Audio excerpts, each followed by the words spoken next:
ఇప్పుడు సమాజంలో ఇన్సల్ట్స్ ఎంత తీక్షణంగా ఉంటాయో, జీవితంలో వచ్చే ప్రాబ్లమ్స్ ఎంత తీక్షణంగా ఉంటాయో, ఒక సక్సెస్ మార్గం వైపు నువ్వు ప్రయాణిస్తున్నప్పుడు వచ్చే ప్రాబ్లమ్స్ ఎంత కఠినంగా ఉంటాయో ఈ రియల్ లైఫ్ స్టోరీ నుంచి మనం షేర్ చేసుకోవడానికి ప్రయత్నిద్దాం మిత్రమా. ఈ రియల్ లైఫ్ స్టోరీ షేర్ చేసుకున్న తర్వాత డెఫినెట్లీ మీలో ఒక ఎనలేని స్ట్రెంగ్త్ వస్తుందన్న నమ్మకంతో చెప్తున్నాను మిత్రమా.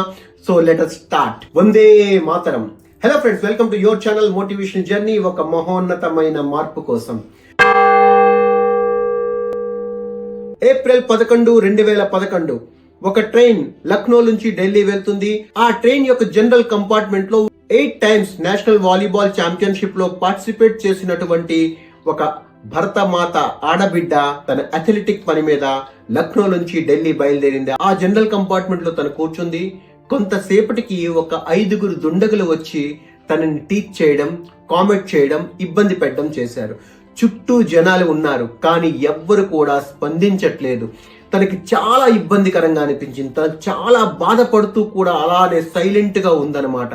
అనుకోకుండా అందులో ఒక దుండగుడు ఏం చేశాడంటే ఆమె మెడలో ఉన్న చైన్ స్నాచ్ చేయడానికి ఇలా చైన్ పట్టబోయాడనమాట. ఇంతవరకు ఆమెను అవమానిస్తే భరించింది, కానీ ఒక స్పోర్ట్స్ పర్సన్ గా తన నుంచి ఏదైనా ఎవరైనా లాక్కుంటే మాత్రం ఊరుకునే స్థితిలో తను లేదు కనుక తను వాళ్ళపై తిరగబడింది అనమాట. తిను చూస్తే ఒక్కటి చుట్టూ ఎవరు కూడా ఆమెను సహకరించట్లేదు. అటువంటి పరిస్థితిలో ఈమె ఎప్పుడైతే తన యొక్క స్ట్రెంగ్త్ ని పెంచుకుంటూ వాళ్ళపైన మరింత పోరాడడం ప్రారంభించిందో అప్పుడు ఆ 5 దుండగులు తనను లాక్కుంటూ తీసుకువెళ్లారు. డోర్ దగ్గర తీసుకువెళ్లి ట్రైన్ నుంచి బయటకు తోసేశారనమాట. అదే టైంలో అవతలి ట్రాక్ పై నుంచి వస్తున్న ట్రైన్ కి ఈమె ఢీ కొట్టి అక్కడే కింద పడిపోయిందనమాట. 2 ట్రైన్స్ వెళ్లిపోయిన శబ్దం ఆగిన తర్వాత చాలా బాధతో తను లేవాలనుకుంది. తను లేవాలని ప్రయత్నిస్తూ ఒక కాలు ఇలా లిఫ్ట్ చేద్దాం అనుకునేసరికి కాలు లేదు మిత్రమా. సర్లే, ఈ కాలు లేదు కదా, ఇంకొక కాలు పరిస్థితి ఏంటి అని చెప్పేసి ఇలా లిఫ్ట్ చేద్దామంటే ఆ కాలేమో విరిగి ఉంది. ఒక కాలు లేదు, ఇంకొక కాలు విరిగి ఉంది. సర్లే లేచి కూర్చుందామని ప్రయత్నిస్తే నడుము కూడా విరిగి ఉంది మిత్రమా. అటువంటి సిచ్యువేషన్ లో ఆ 22 సంవత్సరాల ఆడబిడ్డ ఆ ట్రైన్ ట్రాక్ పక్కన పడి ఉంది. రాత్రంతా అరుస్తూనే ఉంది. చుట్టుపక్కల ఎవ్వరు కూడా లేరన్నమాట. ఫ్రెండ్స్, ఇప్పుడు ఆమె ఉన్న పరిస్థితిలో మన చుట్టుపక్కల ఉన్న జనాలే మనల్ని చిన్న చూపు చూడడం కాదు, ఆ ట్రాక్స్ పక్కన పంది కుక్కలు ఉంటాయి కదండి, వాటికి కూడా ఈమె బ్రతుకు చులకనైపోయిందనమాట. ఆ పంది కుక్కలు వచ్చి తన యొక్క కాలుని ఆ రాత్రంతా కొరుకుతూనే ఉన్నాయన్నమాట. ఎనలేని బాధ అనుభవిస్తుంది ఆ ఆడపడుచు. అరుస్తుంది, కేకలేస్తుంది, కానీ ఎవ్వరూ లేరనమాట. అలా ఎప్పుడు ఆమె స్పృహ కోల్పోయిందో తెలియదు. స్పృహ కోల్పోయి అలా పడి ఉంటే ఉదయం 6:30, 7 ఆ ప్రాంతానికి ఆ పక్కన గ్రామంలో ఉన్న కొంతమంది చూశారు. ఈ ఇన్సిడెంట్ జరిగింది బరేలీకి దగ్గరలో కనుక బరేలీ డిస్ట్రిక్ట్ హాస్పిటల్ ఆమెను అడ్మిట్ చేశారు.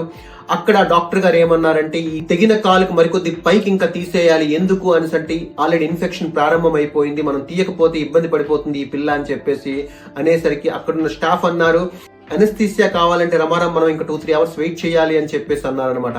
అప్పుడు ఈమె స్పృహ లేని పరిస్థితిలో కేవలం మాటలు మాత్రమే వినిపిస్తున్నాయి అనమాట. ధైర్యం తెచ్చుకుంటూ డాక్టర్ అని పిలిచిందనమాట. అప్పుడు ఆ డాక్టర్ వచ్చారు. ఈమె కళ్ళు మూసుకునే ఉంది, కానీ చెప్తుంది, డాక్టర్, ఇంతకన్నా కఠినమైన పెయిన్ ని రాత్రంతా పంది కుక్కలు కొరుకుతుంటే నేను అనుభవించాను. నాకు అనస్థీసియా ఇంకా అవసరం లేదు. ఇప్పుడు మీరు నా మంచి కోరి కాలు ఇంకా తీసేస్తామంటే తీసేయండి డాక్టర్, కానీ అనస్థీసియా కోసం వెయిట్ చేయొద్దు. నా కాలు ఇన్ఫెక్షన్ కాకుండా చూడండి డాక్టర్ ప్లీజ్ అని చెప్పేసి తను రిక్వెస్ట్ చేసుకుంది. అప్పుడు ఆ డాక్టర్ గారు మిగతా ప్రాసెస్ ప్రారంభించారు. ఆ కాలుకు మరికొద్ది పైన కాలు తీసేశారు. ఇంకొక కాలుకు ఫ్రాక్చర్ అయింటే దానికి ఒక కట్టు వేశారు. స్పైనల్ కార్డ్ కూడా 3 ఫ్రాక్చర్స్ అయ్యింది, దానికి కూడా కట్టు వేసి అక్కడి నుంచి all India institute of medical science కి ఆమెను రిఫర్ చేశారు. ఆమె హాస్పిటల్ లో అడ్మిట్ అయి ఉంది. ఇదంతా ఒక ఎత్తు మిత్రమా. న్యూస్ పేపర్స్ లో వచ్చిన న్యూస్ ఏంటో తెలుసా? టికెట్ లేకుండా ప్రయాణిస్తున్న అమ్మాయి టీటీ వస్తారని భయంతో ట్రైన్ నుంచి దూకేసింది. ఒకటి. రెండోది ఏంటి తెలుసా? ఏదో ఎఫ్ఐఆర్ ఉండాలి అని సూసైడ్ అటెంప్ట్ చేసింది అని చెప్పేసి కొన్ని పేపర్స్ ప్రచురించాయి మిత్రమా. ఇంకా ఎన్నో ప్రచురించాయి. నేను నా భరత జాతి యొక్క ఆడబిడ్డ కనుక నేను ఇంతకన్నా ఎక్కువ మాట్లాడలేను. మన సమాజం ఎంతవరకు ఒకరిని పరువు తీయగలదో అది మీకు అర్థమవుతుంది. ఈ విషయంలో నేను ఇంతకన్నా ఎక్కువ మాట్లాడలేను మిత్రమా. అటువంటి అవమానాలు భరిస్తూ ఏమీ చెయ్యలేని నిస్సహాయ స్థితి, హాస్పిటల్లో పడి ఉన్న అమ్మాయి న్యూస్ పేపర్లో చూస్తుంటే ఇటువంటి న్యూస్ ఎవ్వరు కూడా చుట్టాలు, బంధువులు, తన వాళ్ళు ఎవ్వరు కూడా దరి చేరని పరిస్థితిలో ఆ ఆడపిల్ల పడి ఉందన్నమాట.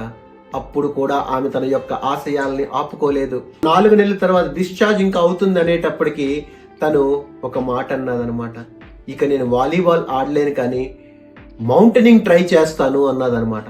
చుట్టూ ఉన్న జనాలు ఏమన్నారో తెలుసా? ఈమెకి పోయింది కేవలం కాలు కాదు, బ్రెయిన్ కూడా ఈమెకి పోయిందని చెప్పేసి చాలా మంది కామెంట్ చేశారనమాట. అటువంటి దుస్థితిలో ఆమెకు తోడున్నది ఎవరంటే వాళ్ళ అన్నయ్య అనమాట. సరే చెల్లి ప్రయత్నిద్దామని చెప్పేసి ఒక మాట ఇచ్చాడనమాట. చూడండి ఎటువంటి పరిస్థితి, కాళ్ళు లేవు, మౌంట్ ఎవరెస్ట్ అంటుంది. ఎవరు నమ్ముతారు చెప్పండి? కానీ ఆమె అన్నదనమాట, బచేంద్రి పాల్ అనే ఒక మేడం గారు ఉన్నారన్నయ్య, 1984లో మౌంట్ ఎవరెస్ట్ ఆమె సబ్మిట్ చేశారు, అందుకని ఆమెతో కలుద్దామని చెప్పేసి అన్నయ్యని అడిగిందనమాట. ఇద్దరు కలిసి ఆమె దగ్గరికి వెళ్ళారు. ఈమె పరిస్థితిని చూసి ఆమె ఆశ్చర్యపోయింది. ఏంటి నువ్వు ఎవరెస్టా, ఎలా అనుకుంటున్నావు అమ్మా అని చెప్పేసి తను అడిగేసరికి, మేడం ప్లీజ్ నాకు ఒక్క ఛాన్స్ ఇచ్చి చూడండి మేడం, ప్లీజ్ మేడం అని బ్రతిమిలాడింది అనమాట. ఆవిడ కూడా ఒక మౌంటైనర్ కనుక ఆవిడకి ఎక్కడో ఒక దగ్గర నమ్మకం కలిగింది. ఈ పిల్లలో ఉన్న ఆర్ట్ చూసి ఒక నమ్మకంతో ఏమన్నదంటే సరే మనం ట్రై చేద్దామని చెప్పేసి ఆమె కొన్ని ప్రొసీడింగ్స్ ఉంటే ముందుకు ఫాలో అప్ చేసింది. చాలా కష్టం మీద, స్పాన్సర్షిప్ కావాలి, ఒక గైడెన్స్ కోసం, దీనికోసం చాలా ఇబ్బంది అనమాట. కొన్ని లక్షల ఖర్చు ఉంటుందన్నమాట. ఇవంతా కూడాను ఆ మేడం గారి సపోర్ట్ వలన, ఈమె చూపించే ధైర్యం వలన కొద్దిగా ముందుకు వెళ్ళేటప్పటికి మౌంటైనింగ్ కోసం ఫస్ట్ లెవెల్ ఎంట్రీలో ప్రతి ఒక్కరు కూడా నువ్వు వెళ్తావా, నీ కాళ్ళే లేవు కదా అని చెప్పేసి చాలా మంది చిన్న చూపు, కించపరచడం, సమాజం ఒకవైపు బురద చల్లుతున్న మాటలు మాట్లాడుతుంది. కానీ ఈమె తన ధైర్యాన్ని మాత్రం కోల్పోలేదన్నమాట. తన ప్రయత్నం తను ఆపకుండా ముందుకు అలా వెళ్తుంటే అడుగడుగునా ఎదురవుతున్న సమస్యలన్నీ ఏంటంటే రిజెక్షన్. కానీ ఈమె ఒకసారి కాదు ఇంకోసారి వెళ్ళడం, అలా వెళ్తూ చివరికి ఎవరెస్ట్ సమ్మిట్ లో పార్టిసిపేట్ చేయడానికి ఈమెకి అవకాశం వచ్చింది మిత్రమా. అక్కడ ప్రారంభించింది తన యొక్క యాత్ర. అక్కడ స్ట్రగల్ చూస్తే మిత్రమా, తన మాటలో ఉంటే చాలా ఇన్స్పిరేషన్ గా ఉంటుంది మిత్రమా. తను నడుస్తుంటే అంట మంచు కొండలు క్రాస్ అయ్యేటప్పుడు ఈ చలికి అప్పుడప్పుడు ఈ ఆర్టిఫిషియల్ కాలు ఉంది కదా, అది ఇలా తిరిగిపోయేదన్నమాట. తన యొక్క గైడ్ ఎవరైతే ఉంటారో, షెర్పా అంటారు కదా గైడ్, ఆ గైడ్ అయితే మాటకి చెప్తున్నారు, బెటర్ నువ్వు బ్యాక్ వెళ్ళిపో అమ్మా అని చెప్పేసి. కానీ తను ఎవరి మాట పట్టించుకోకుండా ముందుకు సాగుతూనే ఉందన్నమాట. 8+ పీక్ కి తను చాలా కష్టం మీద వెళ్ళింది. కాళ్ళ నుంచి అప్పుడప్పుడు రక్తం కారడం కూడా ప్రారంభించింది అనమాట. 8 పీక్ లైన్ అంటే రమారమి ఎవరెస్ట్ కి ఇంకా చేరడానికి దగ్గరలో ఉన్న తరుణంలో ఆమె ఒక వీడియో తీసుకొని తన గైడ్ కి ఏమని మెసేజ్ ఇచ్చింది అంటే, ఒకవేళ ఇన్ కేస్ నేను ఏదైనా కారణాల వల్ల ఎవరెస్ట్ పీక్ నేను రీచ్ అవ్వకపోతే, నేను చనిపోతే ఈ వీడియో ఆ దేశంలో ఉన్న యువతకి చేరాలి, వాళ్ళకి ఇన్స్పిరేషన్ ఇవ్వాలి. నేను ఉత్తిని చనిపోలేదు, నేను ప్రయత్నించి పోరాడి నా ప్రాణాలను విడిచిపెట్టుకున్నాను, పోరాడి మాత్రమే నా ప్రాణాలను విడిచిపెట్టానన్నది నా భారతదేశ యువతరానికి తెలియాలని చెప్పేసి ఆమె ఒక వీడియో తయారు చేసుకుందనమాట. అక్కడ నుంచి ఇంకా సిచ్యువేషన్ దారుణం ఏంటంటే, ఆ పీక్ దాటాలని అంటే అక్కడక్కడ ఈ తనకన్నా ముందు వెళ్తున్న మౌంటైనర్స్ కొంతమంది చనిపోయిన వాళ్ళు కూడా కనిపించారనమాట. ఆ శవాల మధ్య నుంచి ముందుకు వెళ్ళవలసి వస్తుందన్నమాట. అటువంటి కష్టమైన పరిస్థితి, చుట్టూ ఉన్న శవాలను చూస్తే మనసు చచ్చిపోతుందన్నమాట. ఒక తరుణం ఆమెకు అనిపించిందంట, ఈ శవాలు దాటి నేను వెళ్ళగలనా అనిపించింది అనమాట. అంత భయం అనిపించింది అనమాట. కానీ ఎనీహౌ ఇంత దూరం వచ్చాను, మరి కొద్దిగా దూరం బ్రతికుంటాను, చేస్తాను. తన ప్రయాణం ఆపకుండా అలా ముందుకు సాగింది. 21 మే 2013 ఫైనలీ తను రీచ్ అయింది. రికార్డ్ ఏంటి అంటే, the first female amputee from this world who scaled Everest. తను అక్కడితో ఆగిపోలేదు. Africa, Europe, Australia, South America, different peaks, different mountain peaks ని ఆమె కవర్ చేసుకుంటూ ద ఫస్ట్ ఫిమేల్ ఎంప్యూటీగా ప్రతి దగ్గర కూడా నిల్చుందనమాట. తర్వాత పరిస్థితి చూడండి, 2015లో భారతదేశం పద్మశ్రీ అవార్డుతో ఆమెను సత్కరించింది మిత్రమా. 2016లో ద ఫస్ట్ విమెన్ అవార్డుతో సత్కరించింది అనమాట. రాణి లక్ష్మీబాయి అవార్డుతో భారతదేశం సత్కరించింది. 1 కాదు 2 కాదు. తర్వాత అవార్డ్స్ పరంపర ఆగలేదనమాట. తన ప్రయాణం కూడా ఆగలేదు. ఇప్పుడు తను ఎవరైతే ఫిజికలీ ఛాలెంజ్డ్ పర్సనాలిటీస్ ఉంటారో వాళ్ళని ప్రోత్సహించడానికి, మౌంటైనింగ్ లో హెల్ప్ చేయడానికి తను ఒక NGO కూడా స్టార్ట్ చేసింది తన పేరు మీద. ఫ్రెండ్స్, ఈ రియల్ స్టోరీ విన్నాక మీరు ఒక్కసారి ఆలోచించండి, ఎటువంటి ఇన్సల్ట్స్, ఎటువంటి పరిస్థితి, ఎటువంటి ఎటువంటి కష్టాలు వచ్చినా సరే ఒక గోల్ మనం నిశ్చయించుకున్న తర్వాత ఆ గోల్ ని ఎలాగైనా సాధించాలని తపన మనకుంటే, మన మైండ్ సెట్ లో ఉంటే, ఈ సమాజంలో ఉన్న క్రిటిసిజం కానీ, మనకి శారీరకంగా వచ్చే ప్రాబ్లమ్స్ కానీ, ఫైనాన్షియల్ గా వచ్చే ప్రాబ్లమ్స్ కానీ, ఇవన్నీ కూడా పక్కకు నెట్టి ముందుకు సాగే అవకాశం తప్పకుండా ఉంటుంది మిత్రమా. కేవలం మనకు కావాల్సింది ఏంటి అని అంటే మన పైన మనకి విశ్వాసం ఉండాలి. సమాజం ఏమంటుంది, సమాజం ఎలా క్రిటిసైజ్ చేస్తుంది, సమాజం ఎలా మాట్లాడుతుంది, అది మనకు అనవసరం మిత్రమా. అలా ముందుకు సాగిపోతూనే నీ గమ్యాన్ని నువ్వు చేరగలవు మిత్రమా. సో ఫ్రెండ్స్, ఇప్పటికే మీరందరూ ఊహించి ఉంటారు ఆ అమ్మాయి ఇంతకీ ఎవరని. నా భరత మాత యొక్క ముద్దు బిడ్డ ద గ్రేట్ అరుణిమా సిన్హా.